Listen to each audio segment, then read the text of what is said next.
Is there any relationship between the Übermensch and the Knight of Faith?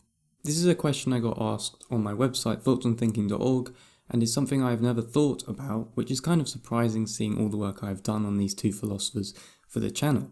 But after sketching out some ideas, I'm here to argue that these two ideas are pretty much identical to each other. I don't want to make this video too long, so I'll keep it relatively short.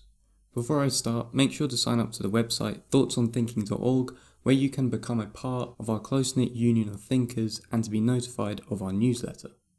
The fundamental questions behind these two concepts of human condition are these: how should we live, how do we synthesize the self, and how do we deal with despair and meaning? The main way I came to the conclusion of why these two ideas are close to or are identical is by comparing Kierkegaard's Knight of Faith with Nietzsche's story of the three metamorphoses. The final metamorphosis in Nietzsche's story from Thus Spoke Zarathustra is the child. The reason why he chooses the child is because the child is the near-perfect analogy of how the Übermensch or Overman lives. What needs to be made important is that the Übermensch is not a state of being but a process of becoming. It is never a state which you can be, but the child represents the process in how the Übermensch lives. Creation, innocence, oblivion, play and own world. These are the key definitive words which Nietzsche uses to explain the world of the child, but these words can also be symmetrical yet alternative definitions of the Übermensch.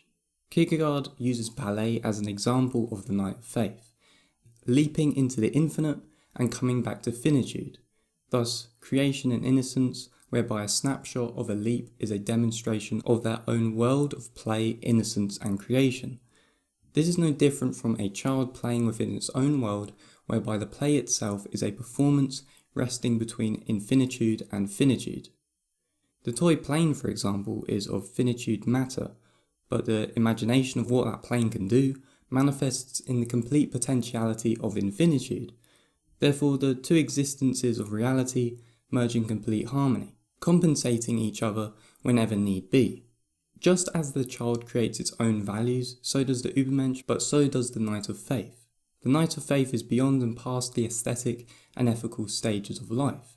Society screams "thou shalt," but both shout not. I quote from Nietzsche: "The child is innocent and oblivion, a new beginning, a play, a self-rolling wheel, a primal motion, and holy ye saying, for the play of creation, my brethren, their need of an holy ye saying, its only will the spirit now willeth. He that was lost to the world gaineth his own world." End quote. Using the spirit as will does the man who is lost in the world gain his own. That sounds very similar to the Knight of Faith, for the only reason why one becomes in such a state is by continuously being lost in the world, through irony of despair, which is the sickness unto death. Faith is the acknowledgement that existence is a paradox. The definition of being religious is not the same for Kierkegaard as it is for Nietzsche, but I would think that Nietzsche is religious for mankind as he devotes himself to man's ability to overcome through power and spirit. Kierkegaard talks about a teleological suspension of the ethical to become a Knight of Faith, which again to me is another identical comparison to the Übermensch, as that is the only possible way if one is to create their own values. Ultimately, the main answer that Kierkegaard brings to the table is that the only way to be a self is to consciously synthesize the self within finitude and infinitude. While the Knight of Faith is Kierkegaard's answer, the Übermensch is Nietzsche's answer as well. In the three metamorphoses story given as an example, the child is essentially, in that moment, a self that has become integrated with infinitude and infinitude, to live in the perfect equilibrium that the lion and the camel have failed to do.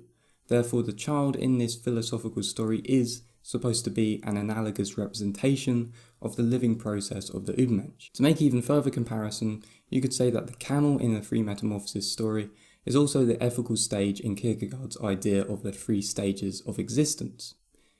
It's interesting to see how these two philosophers, who never knew of each other's works, come to the same conclusion, but from different perspectives.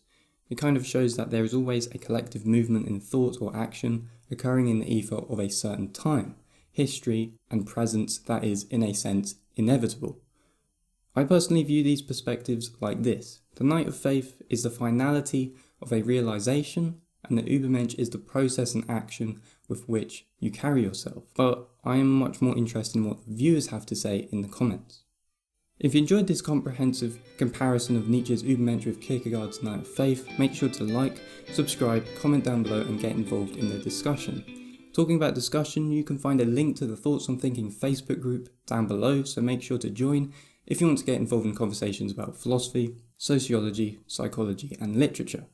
Make sure to follow my social medias such as Instagram and Twitter to keep up to date with everything that is going on, and also Patreon where you can donate a minimum of $2. Lastly, a quick shout out to all my patrons. Thank you to Daniel Kazmi, The Truthism, Noah, Shahad, John, Bizham, Richard and Walter for supporting me on Patreon. Thanks for watching and I will speak to you in the next video.